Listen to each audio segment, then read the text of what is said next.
Bismillahirrahmanirrahiim. Daawadayaal waxaad ku soo dhawaataan cashar cinwaankiisa uu yahay short practice oo laga wado sheekeysi gaaban. Daawadayaal haddaba haddii aan horey usii galno sheekeysigeena wuxuu ku saabsan yahay wiil iyo gabar oo isku luleysanaya.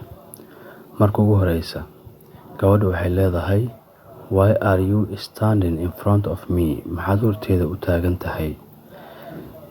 Wiilka wuxuu leeyahay that is not up to you. Taas adiga kuma qusayso. It is up to me. Aniga i qusaysaa. Do you want to be shrunk? Ma waxaad rabtaa in lagu majwuujiyo as a wet towel sida shukumaan qoyan? Don't cross your border. Xadkaaga ha soo gudbin. Calm down. Istaji. I will make you eat the sand. Waxaan ku cunsiin doonaa bacaadka. Sorry, waan ka xumahay. You are lamenting. Waxaad u calaacalaysaa as a jealous woman, sida naag maseersan oo kale. Don't adapt me. Hayla qabsanin. I don't know you from my shoes.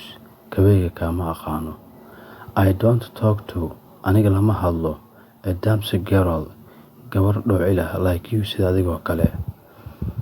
So goodbye. Thank you.